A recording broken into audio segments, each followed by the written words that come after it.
Paz do Senhor, meus irmãos. Que alegria estarmos juntos nessa noite fria. Meu Deus do céu, ontem não estava assim não, hein? Uma honra, um privilégio nos reunirmos na casa do Senhor para louvar o seu santo nome. Eu quero já convidar os irmãos para abrirmos a Bíblia no livro de 1 aos Coríntios, no capítulo 11 e no versículo 30. 1 Coríntios 11, 30. Obrigado.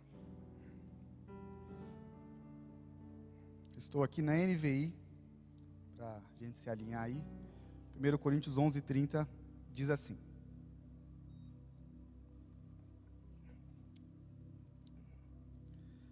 Por isso há entre vocês muitos fracos e doentes, e vários já dormiram. Amém? Irmãos, esse período final do nosso ano, a temática da nossa igreja está focada em tratar sobre a comunhão.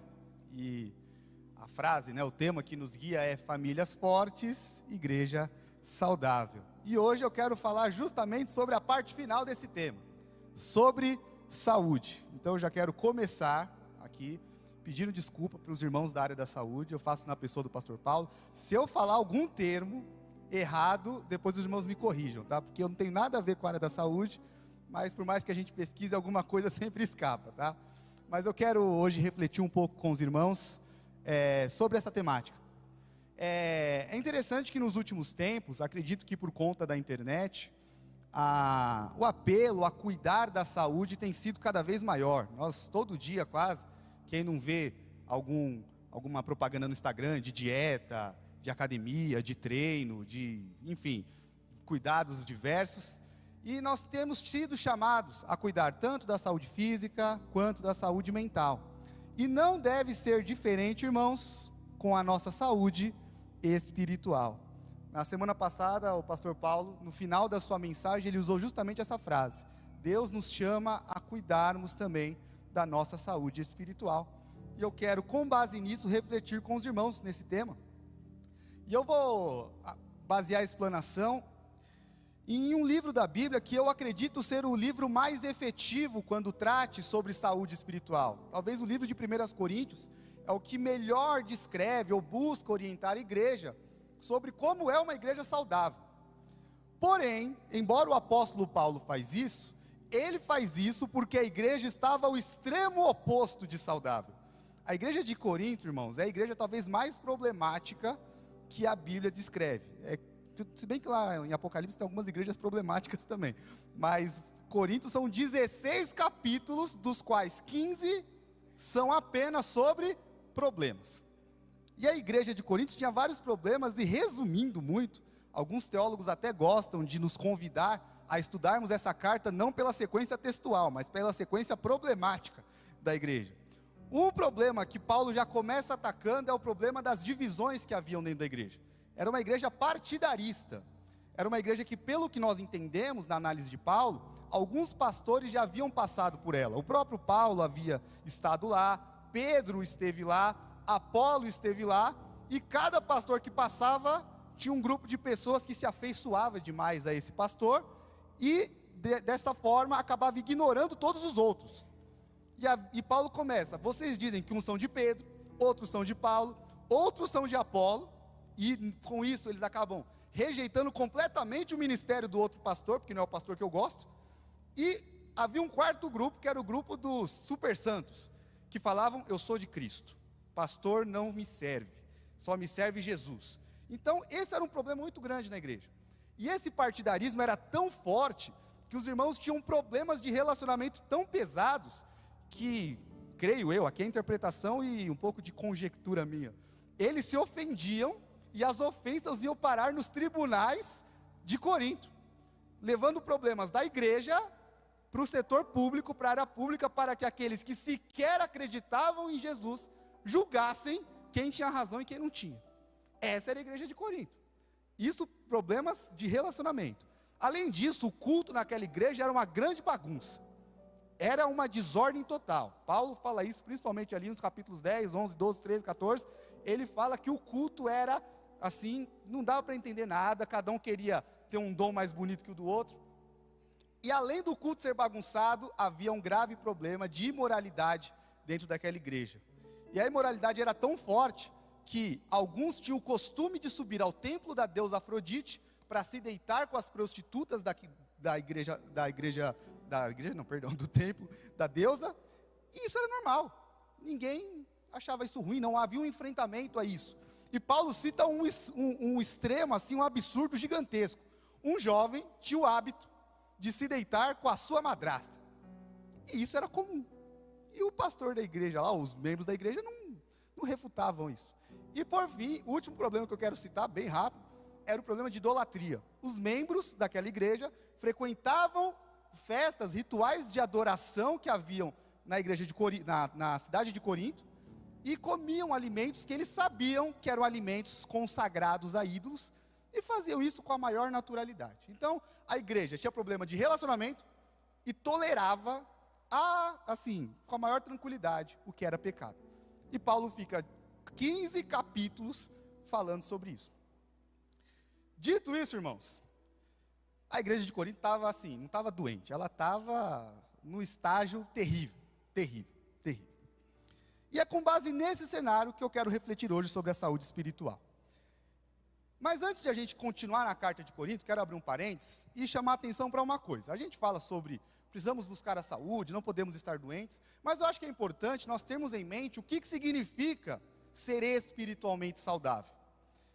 Não existe um conceito dessa forma na Bíblia, mas a partir do momento que nós entendemos que a igreja e nós, enquanto seres espirituais, estamos aqui conduzindo e de alguma forma sendo usados pelo Espírito Santo, para a obra do Espírito Santo, nós poderíamos dizer que saudável é a pessoa e a igreja que tenha a vida plena no Espírito, como diz lá o texto de Gálatas no capítulo 5, no versículos 22 e 23, que falam sobre o fruto do Espírito. Então, uma conclusão que eu tiro: saudável é a pessoa, a igreja, que vive pelo Espírito e produz o fruto do Espírito. E o que o fruto do Espírito produz na nossa vida? Gálatas 5, 22 e 23. Abre para mim, por gentileza, para nós lermos rapidamente. Gálatas capítulo 5, versículo 22. Diz assim: o fruto do Espírito é amor, alegria, paz, paciência, amabilidade, bondade, fidelidade, mansidão e domínio próprio. Então, essas são as características de uma pessoa saudável. Se eu tenho o Espírito fluindo na minha vida, eu apresento essas características. Se uma delas faltar, pode ser um sinal de que eu não esteja saudável. Se eu falo, mas eu amo todo mundo e não tenho domínio próprio, então eu posso estar doente. Ou então eu tenho domínio próprio, mas não amo ninguém. Também não adianta. Então o fruto do Espírito produz tudo isso em nossa vida. E eu arrisco dizer que esse seria o conceito cristão de uma pessoa espiritualmente saudável, ou de uma igreja espiritualmente saudável. Então, se esse é o foco, esse é o objetivo, nós temos que, enquanto cristãos, enquanto seres espirituais, ter como foco encontrar essa saúde espiritual.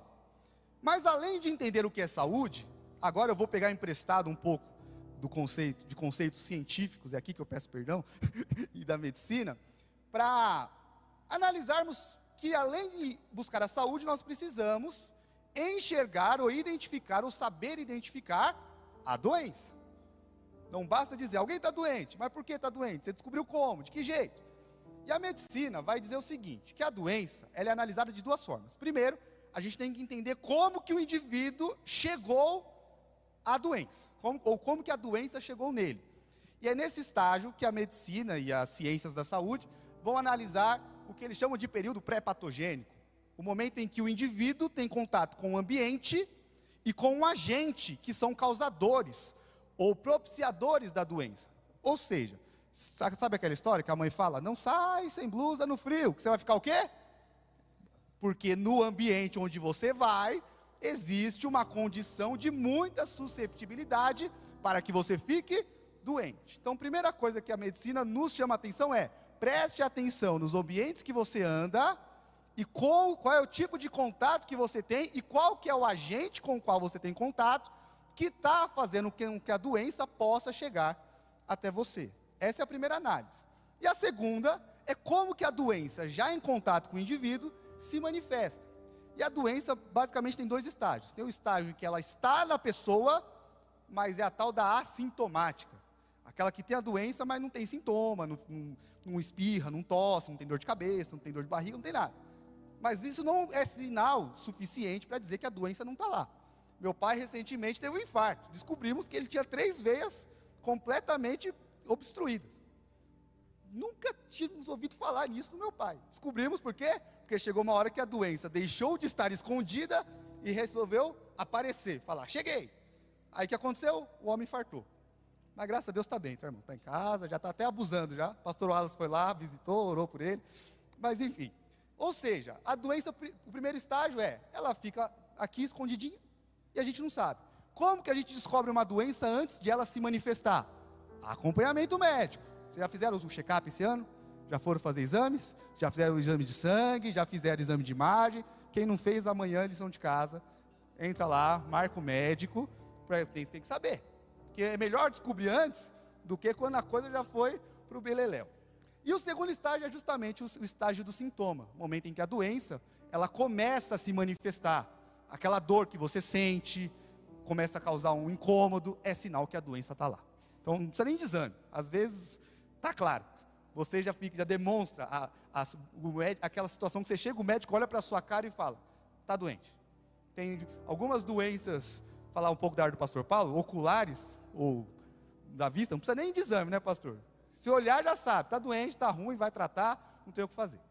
E toda doença, irmãos, tem 4 possíveis desfechos. Ou vai acontecer a cura, ou ela vai se tornar crônica, vai ficar indo e voltando, vai e volta e nunca desaparece.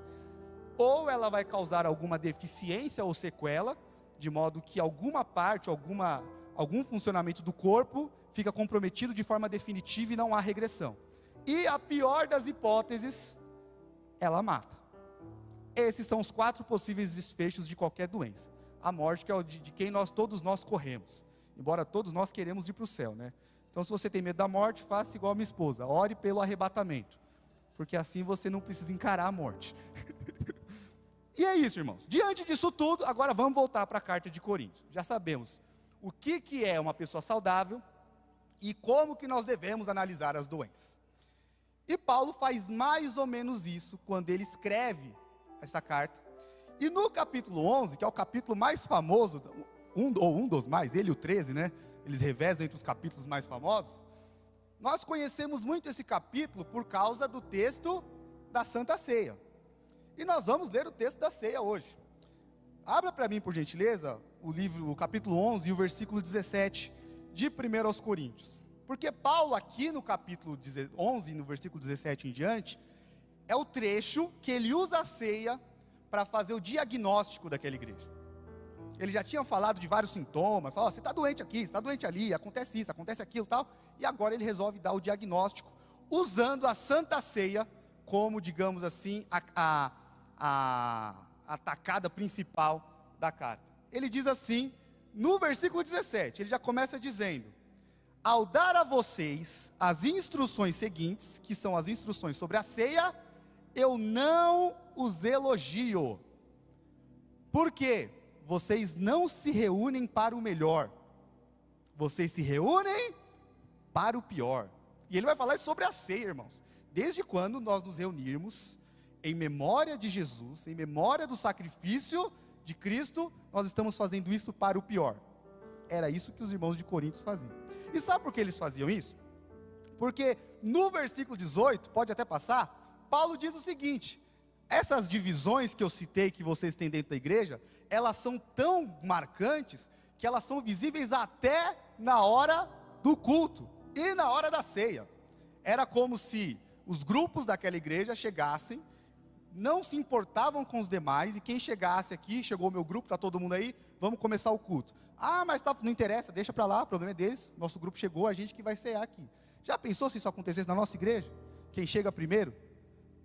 maestro Anderson começasse o culto sem mais ninguém, fala, vamos começar, estamos aqui com o coral e a orquestra, e a igreja não precisa da igreja não, é só a gente. Era isso que Corinto fazia.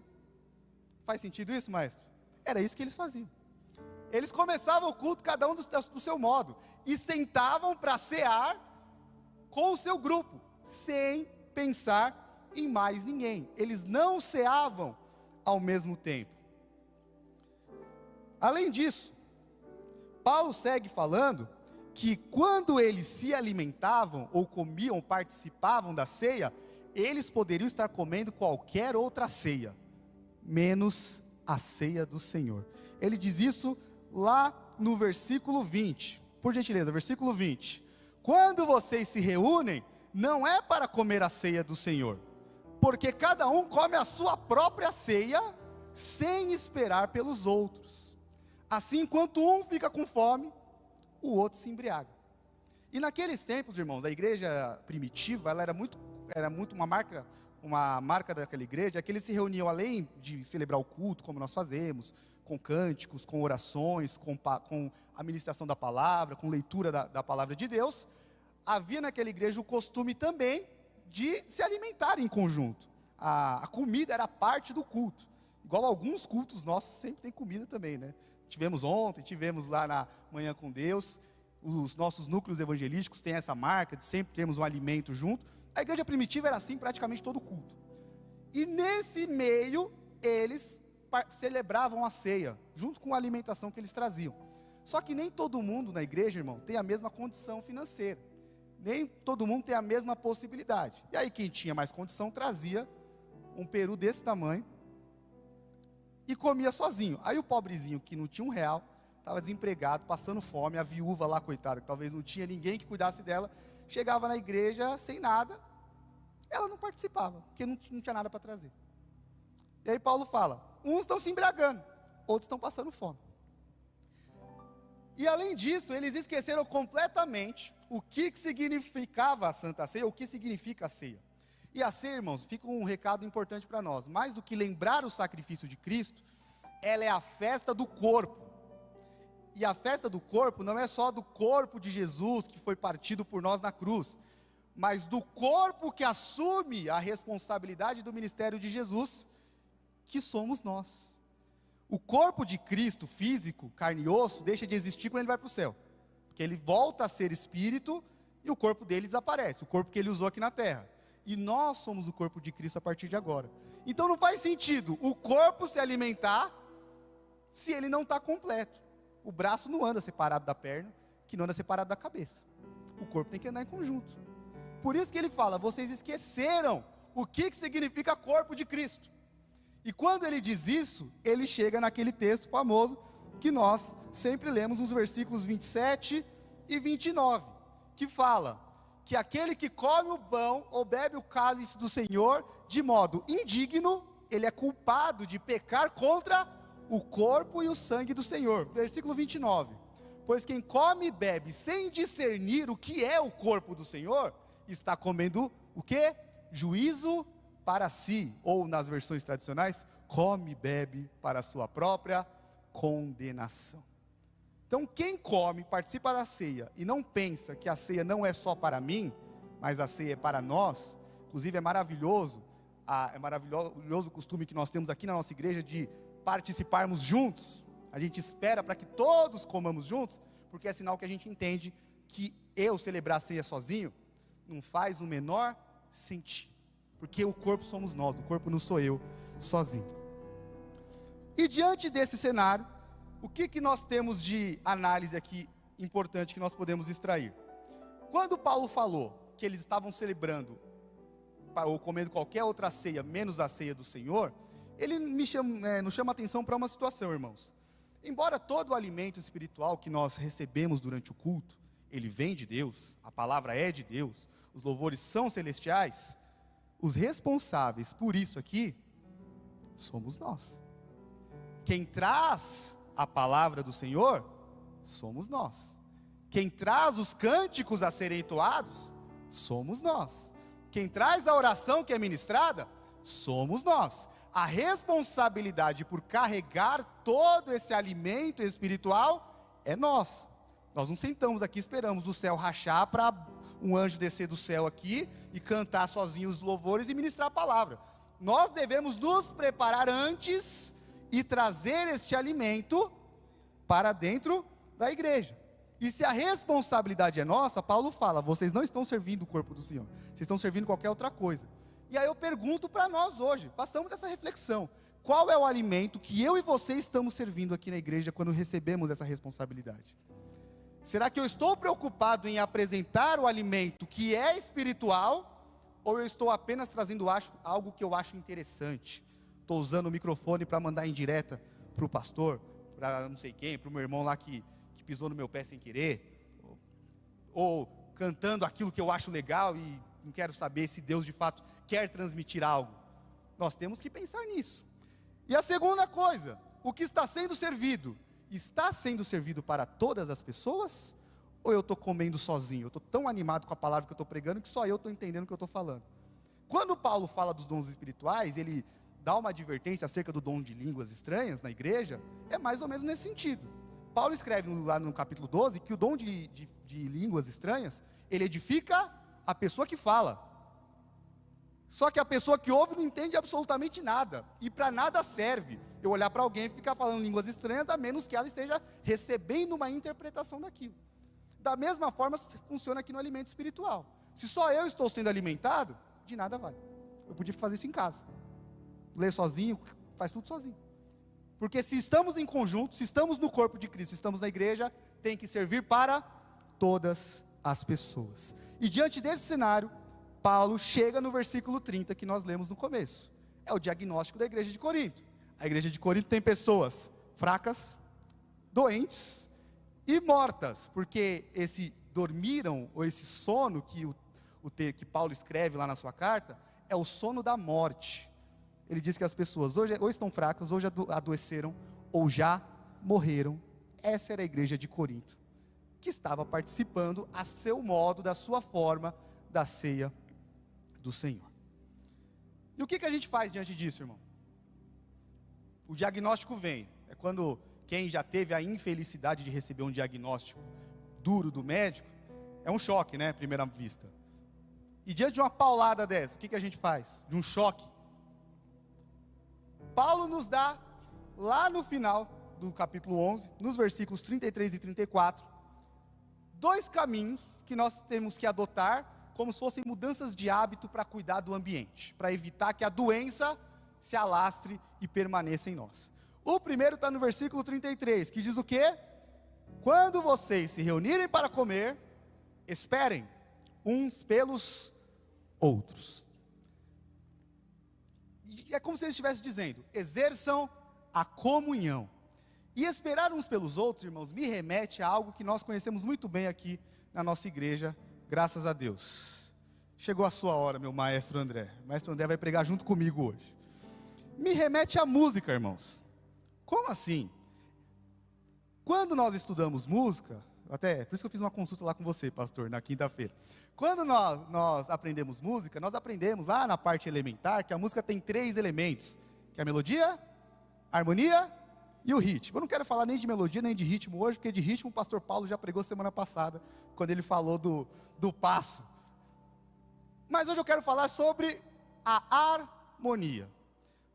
A harmonia, segundo os métodos clássicos de ensino de música, é a combinação de sons simultâneos, ou seja, sons emitidos ao mesmo tempo, que equivalem a um acorde.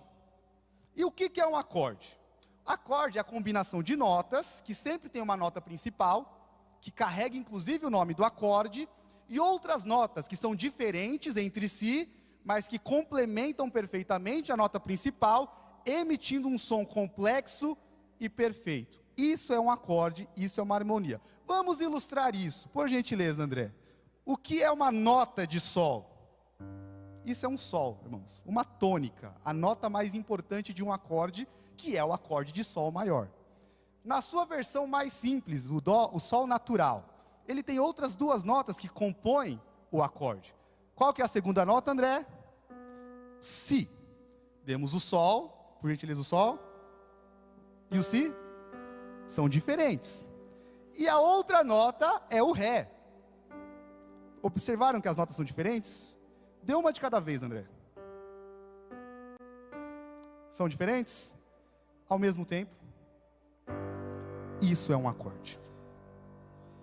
De novo, André. Sol, Si, Ré. Acorde. Perceberam a diferença? Perceberam a diferença?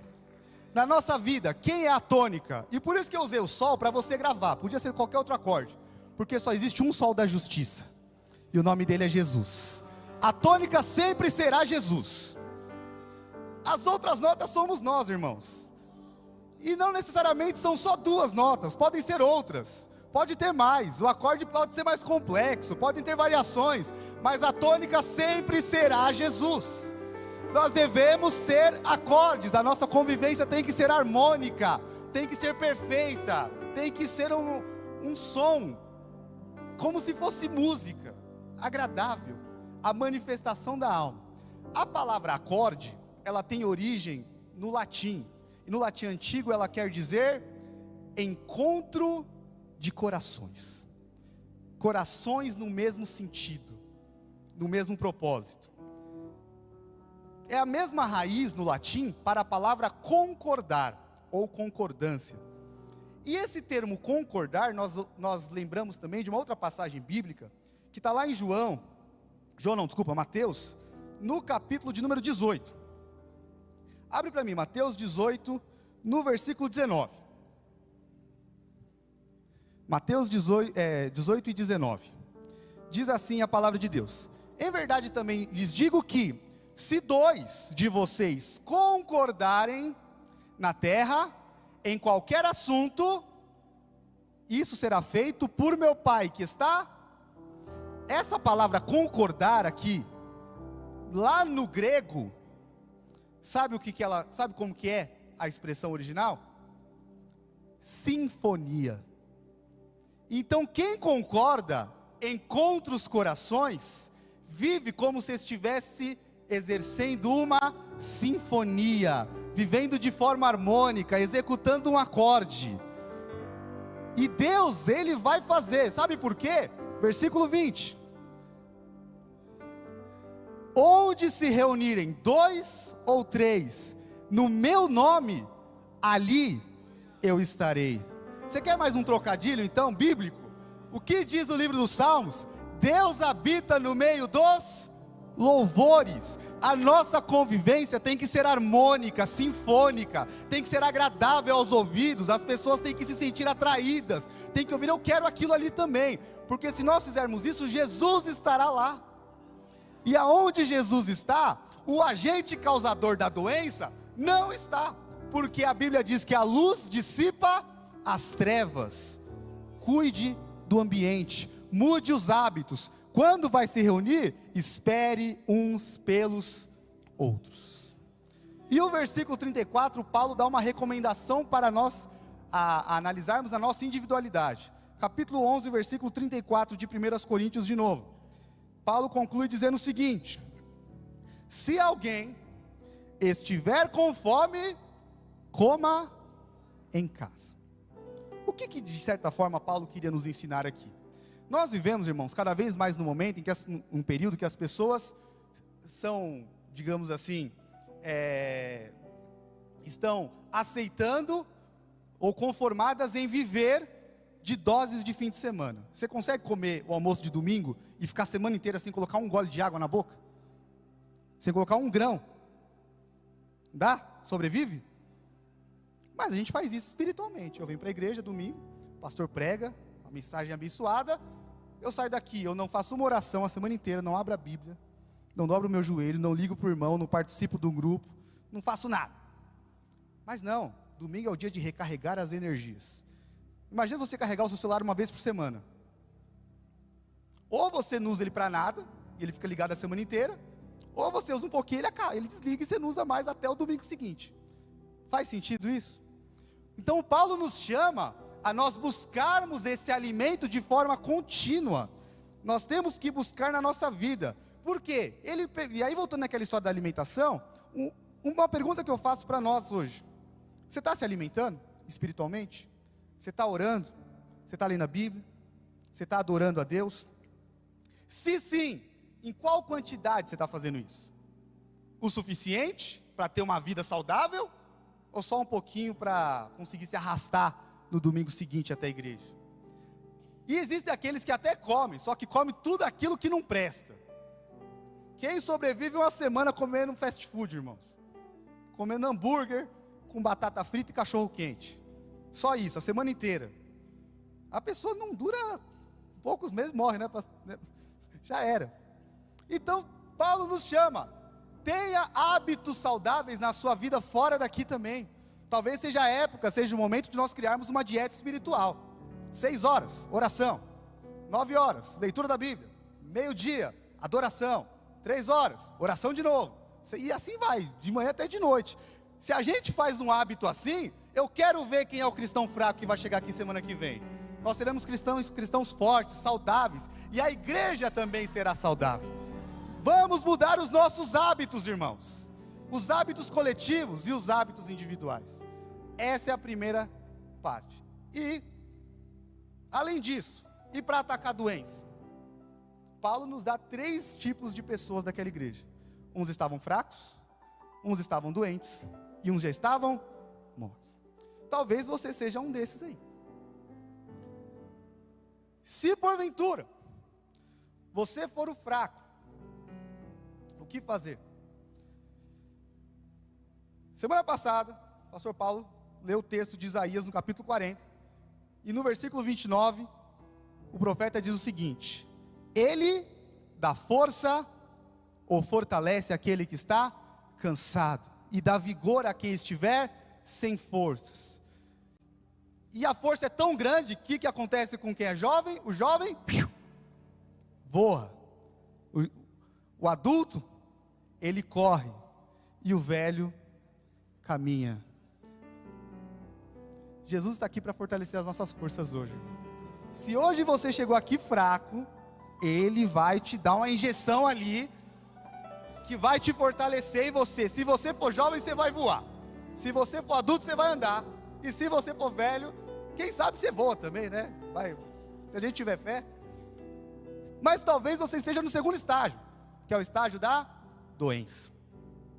Se eu estiver doente, o que acontece?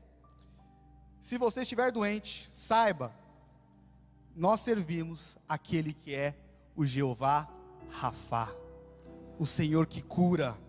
Ele é quem cura todas as nossas doenças, as nossas enfermidades. E Tiago, no capítulo 5, versículos 14 e 15, diz o seguinte: que se estiver algum doente entre vocês, chame os presbíteros da igreja, e eles vão orar por essa pessoa, ungindo em nome do Senhor Jesus. Versículo 15: e a oração feita com fé curará, e o levantará. E se houver um pecado que tenha sido cometido, este pecado será perdoado. Se você fala: Gustavo, hoje eu estou doente, nós vamos orar por você hoje, e o Senhor vai curar a sua vida espiritual no nome de Jesus. Mas talvez o caso seja extremo. Talvez você diga: eu já morri. Mesmo assim, o Senhor está aqui, e Ele vai te ressuscitar. Isso me remete a um texto que está lá no livro de Ezequiel, no capítulo 37, dos versículos 1 até o versículo 10. Nessa passagem, Deus leva o profeta Ezequiel até um vale de ossos secos, um local que possivelmente foi onde alguém que venceu uma guerra, uma batalha, despejou os restos mortais de quem perdeu para apodrecer e ser comido pelos animais, enfim. E só tinham ossos, um amontoado de ossos. Essa era a realidade. Deus leva Ezequiel diante desse cenário, e o profeta diz que eles estavam muito secos, ou sequíssimos, em algumas versões. Se estava muito seco, irmão, é sinal que a morte já está lá há muito tempo. E Deus pergunta para Ezequiel: estes ossos, eles podem viver? Ezequiel, eu e você nós sabemos, ele não escreve isso, mas a gente sabe muito bem o que ele respondeu para ele mesmo. Ele não falou: sim, Senhor, vamos levantar agora. Não falou nada disso. Ele pensou: esquece, jamais. Mas quem pergunta isso para ele, não fui eu, não foi você, não foi um ser humano qualquer, foi o próprio Deus. E Ezequiel se vê no dilema entre a incredulidade e a mentira. Porque se ele fala assim, ele está mentindo. Ele não acha que sim, óbvio que não. Mas como é Deus quem pergunta, ele sabe o Deus que ele serve, ele falou: Senhor, é o Senhor que sabe. Eu não me arrisco, porque eu não sei se o Senhor não quer que viva, então eu não vou falar nada, né? O Senhor é quem sabe. Aí Deus fala: tudo bem então, sabe, foi sábia a resposta. O que Deus fala para Ezequiel? O que ele fala para Ezequiel? Profetiza. Olha para os ossos secos e profetiza. Por gentileza, versículo 3, perdão. Ele fala: o Senhor sabe, Senhor. E no versículo 4 ele vai dizer: então profetiza a esses ossos, ouçam a palavra do Senhor. Versículo 5: assim diz o Senhor: farei um espírito entrar em vocês, e vocês terão vida.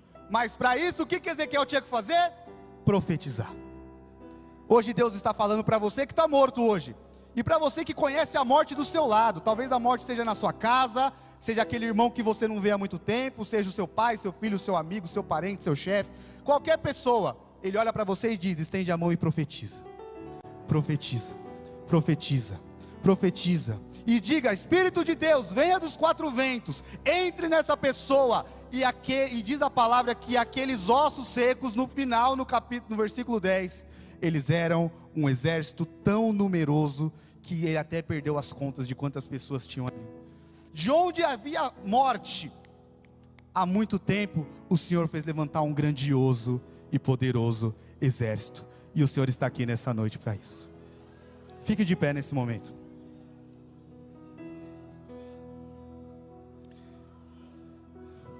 Eu não sei como você chegou aqui hoje. Se você está fraco, se você está cansado, se você está doente, se você está morto, se você conhece a morte na sua casa, se você conhece a fraqueza na sua casa, se você conhece a doença espiritual na sua casa, mas só existe um que pode fazer isso. Só existe um que pode curar o enfermo, fortalecer o fraco e ressuscitar o morto. O nome dele é Jesus. E nós vamos clamar o nome dele neste momento. E eu quero te convidar, se você se vê em uma dessas condições hoje, vem aqui que nós vamos orar por você, e o Senhor vai te fortalecer, vai te curar e vai te ressuscitar. Se é na sua casa que está essa situação, vem aqui hoje que nós vamos orar. O Senhor vai fortalecer, vai curar e vai ressuscitar. Nós vamos clamar o nome de Jesus, porque o nome dele é poder, o nome dele é cura, e o nome dele é vida, e ele está aqui hoje. Aleluia!